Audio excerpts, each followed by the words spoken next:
Panzer Dragoon is the iconic game that would have been released from SEGA way back in 1995 on the SEGA Saturn, and this version of the game would fall under volume 27 of the SEGA Ages 2500 series, which is a series of games that were released in Japan that act as a ground up remake or remaster of original arcade or console titles that were considered to be very popular within SEGA's catalogue of games back at that time. There's a multitude of other games that have gotten this kind of attention, with the likes of Virtua Fighter 2, Golden Axe, Outrun, Space Harrier, among many other iconic SEGA IPs that have also received the same treatment, so it was only inevitable that Panzer Dragoon received that. So Panzer Dragoon is a 3D kind of like Unreal's style shooter that would be very reflective of old school games when you look at the likes of even Space Harrier, Afterburner, among many other of the iconic titles from SEGA. But this game kind of changes it up because it was one of the first true 3D Unreal shooters that was seen on consoles or just in games in general at the time, and it was an instant hit on the SEGA Saturn when it was released, and was considered to be one of the greatest all-time games on the console, and it's considered to be among some of the greatest games of all time, and also some of the most popular, so much so that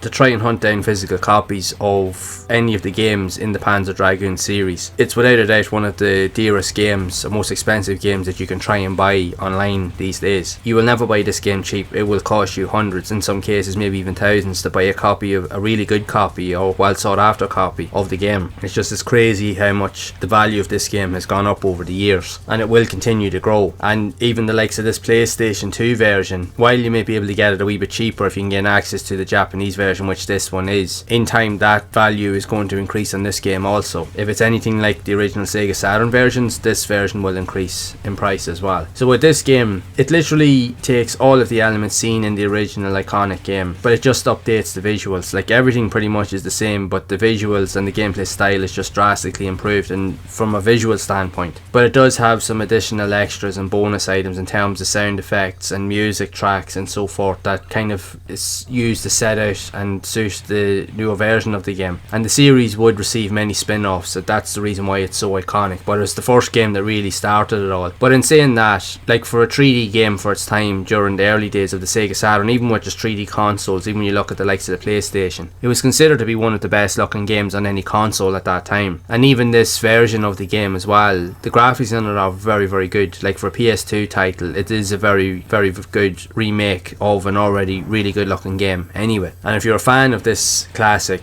you will definitely feel right at home here. It's very, very addictive. The more you play it, the more time you want to put into it. So essentially the goal is you have to complete all of the levels by completing objectives through defeating enemies, end of level bosses. So you shoot out lasers from your laser cannon that you have while you're flying along, but you also have access to powered attacks as well through the use of like homing kind of like missile kind of projectiles that will follow all the enemies on screen once you can highlight them with the reticle that appears on screen. Now the game is fun, but it's also challenging, and in later levels this game gets really, really tough, like ridiculously tough. But it is a really, really good game. Like, for myself personally, I never really got to play Panzer Dragoon years ago. I only got to play it kind of like somewhat years later, and it is very, very addictive. I remember getting it as part of a collection of games that was on the PC way back. There was like 10 different games on it. You had like Virtua Cop, there was Sonic 3D Blast, and there was a couple of other games, and Panzer Dragoon was also one of them as well. Now back then it all depended really on your hardware outputs of your PC as to see whether the games could run, but it managed to run quite flawlessly actually, and it was a good addition. And I remember playing it and I thought it was really, really good. So even to get to go back and play this edition of the game, it's very addictive. You'll find yourself playing it for quite a while. Now in most cases many people would probably still prefer the original Sega Saturn version of the game, which is perfectly fine, because again, if you like more so the original 3D visuals, which for me, I love the old school 32-bit polygonal style graphics. That is my favourite era of gaming. So for me to go back and play the original version would definitely be non-negotiable in that sense. You would definitely nearly pick that every time. But this is still a really good alternative. And while this version was only released in Japan, now you can play this through likes of emulation emulation and so forth, or you can manage to buy a physical copy of the game but from Japan, but you'd be almost guaranteed nowadays to start paying hefty prices for it. And especially with the game that it is, the prices and the value of it will go up over time. But it's still a classic in every sense of the word. Even with this newer version, it has great graphics for its time, and it just definitely captures all of the elements that would have been really popular with the original game, down to the bosses, the attack patterns, the enemies. All of the elements that made the original game so iconic is definitely here in all its glory. So I would love to know your thoughts on Panzer Dragoon for the PS2, and if you've played this version, or even if you played the original version that was on the Sega Saturn, and if so, what did you think of it overall? And are you a fan of the series, and have you played any of the other sequels in the series itself? So I would love to know your thoughts on this game, so be sure to share it down in the comments below. And if you have enjoyed this video, make sure to leave a like, subscribe to the channel and hit that bell to be updated with future videos. And if you would like to see more content around other types of unique remasters and obscure games also released on the PS2, then you can check out the playlist on screen to see more of those games in action. And I will see you all in the next one.